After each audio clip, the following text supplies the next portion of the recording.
Сәлеметсіздер ме, оқушылар? Бүгінгі жаңа сабақ, 6-шы сабақ. Туған жердің таулары. Таудай болғым келеді.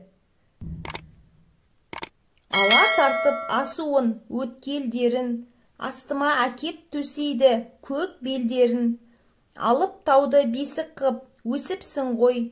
Ғұмырым керемет ең неткен менің. Асу дегеніміз таулардың жоталары. Ал өткел дегеніміз аяқпен жүруге болатын өзеннің суы таяз жері. Таудың үстіне шыққан кезде осы асу мен өткелдерді қысқартып, кішірейтіп көресің. Және аяғыңның астына көк белдерді төсеп тастаған сияқты. Менің өмірім қандай керемет. Үлкен алып тауды бесік сияқты қылып өстім. Тау менің несібеме тиіпті ерек, мендегі шаттық бөлек, күйік бөлек. Ақсақалдар, таудай бол дейтін маған, таудай болғым келеді, биік керек. Менің несібеме осы үлкен тау бұйырыпты. Сондықтан менің көңіл күйім керемет ерекше, бөлек сезім. Үлкен аталар маған алғыс тілек айтқан кезде таудай бол дейді ғой. Сол сияқты мен осы елімнің таулары сияқты биік болғым келеді. Қазақстан таулары. Әр ауылы ән отау, жетісу жер жаннаты, Асқаралы Алатау, құшағында Алматы. Жетісу Алатауы Қазақстандағы ірі үлкен таулардың бірі. Жетісу жердің сұлулығы. Жетісудың әр ауылы әнге толы. Себебі табиғаты өте әдемі. Адамдар сол әдемілікті әнге қосады. Әсем де сұлу Алматы қаласын үлкен асқар таулар, Алатау таулары құшақтап тұрғандай қоршап тұр. Кімнен қуат аламыз? Тау болмаса сән қайда? Жатыр ұлы даламыз, арқа сүйеп Алтайға. Біз таулардан күш қуат аламыз. Тауға барып, сырыңды айтып сырласуға болады. Немесе достармен, отбасымен бірге тауға барып, бүлдірген, таңқурай теріп, таза ауада ойнап, демалып қайтуға болады. Таулар болмаса, сән де болмайды. Таудың етегінде сарқырап ағып жатқан бұлақтың суы. Таудың басындағы ақ қарлар өте әдемі. Біздің ұлы даламыз Алтай тауына арқа сүйеп жатыр.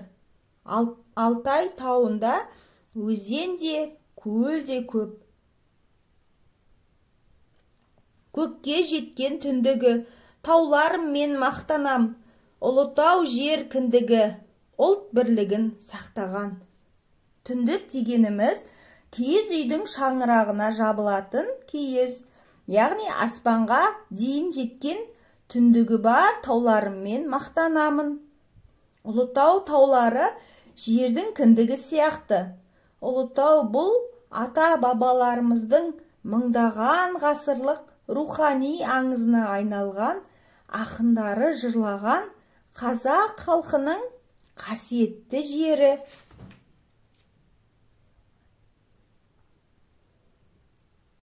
Көкшетауда мүсін көп, көрген адам тамсанған. Әрбір тасы сыр шертіп, аққайыңы ән салған. Көкшетауда мүсіндер көп, оны көрген адамдар таңданып қарайды. Мысалы, жұмбақтас жартасы бір жағынан қыздың бейнесі көрінсе, ал қарама-қарсы жағынан мыстан кемпірдің бейнесі көрінеді.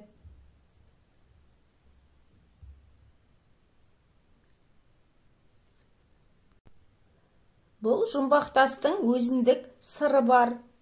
Және аққайыңдары ән салғандай бұралып билеп тұр. Осындай әсем табиғатты көруге Қазақстанның әрбір жерінен және де шетелдерден туристер келіп, жыл сайын табиғатты тамашалайды. Тыңда таудың ән жырын, бұлақ ағар сыңғырлап, қарқаралы бүгінде мәди әнін тұр шырқап. Таудың ән жырын тыңдасаң, бұлақ сыңғырлап ағады. Қарқаралы тауы орманы көп тау.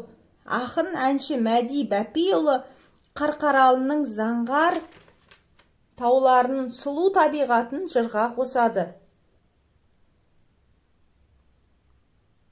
Таудың бәрі тағдырлы, керек оны бағалау, қазақ үшін қадірлі.